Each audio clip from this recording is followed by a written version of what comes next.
Živijo, danes je četrti dan 30-dnevnega video izziva. Danes sem imela za zajtrk sladoled. In še vedno dejansko me to preseneča, da si dovolim zdaj pojesti jutri nekaj, kar si želi moje telo. Leta in leta sem se držala teh nekih pravil, pa nekih stvari, ki sem jih, ne vem, prevzela, ne vem od koga, da je treba zjutraj jesti sadje, pa mislije, pa jogurt, skratka zdravo hrano. In leta in leta sem jedla na ta način, dokler se mi telo ni odprlo z neko alergijo, in takrat končno sem šla v vprašanje, ok, telo, povej mi, kaj naj naredim, da se to spremeni.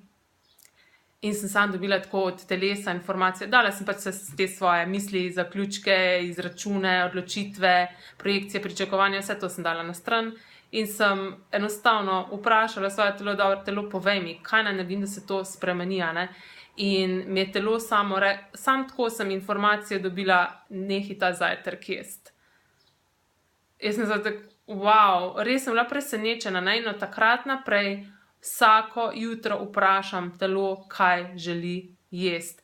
In različno je, včasih je to jabolko, včasih je kruh pa marmelada, včasih kruh pa pašteta, danes je bil sladoled, in očitno moje telo pač potrebovalo sladkor. In to je prišlo pač v obliki podobice, v mojo glavo in potem sem pač to tudi pojedla.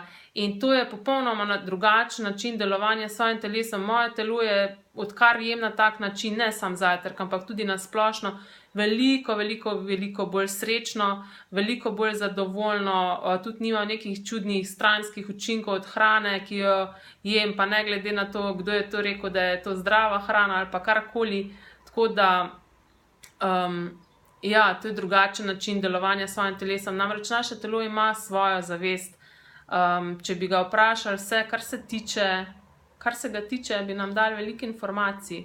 In ta mesec je posvečen, v moj mesec, junij, je posvečen telesu, ker 16. junija začnemo tudi z nizom 4 srečanj, ki je namenjen prav telesu in drugačnemu načinu funkcioniranja s telesom. Zato vam bo tudi verjetno bo veliko videov tudi na to temo, ker pripravljam materiale v zvezi s tem, tako da, ja, najprej prvo vprašanje je, karkoli se dogaja, prva stvar, karkoli se dogaja z vašim telesom, je, da greste v vprašanje, da vprašate telo. In če boste dali svoj na stran, vse svoje misli, vse tisto, kar ste kupili od kogarkoli drugega, od medijev, od, ne vem, karkoli ste kjer prebrali, boste slišali.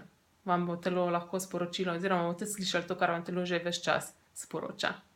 Ok, en lep pozdravček in se vidimo ponovno jutri.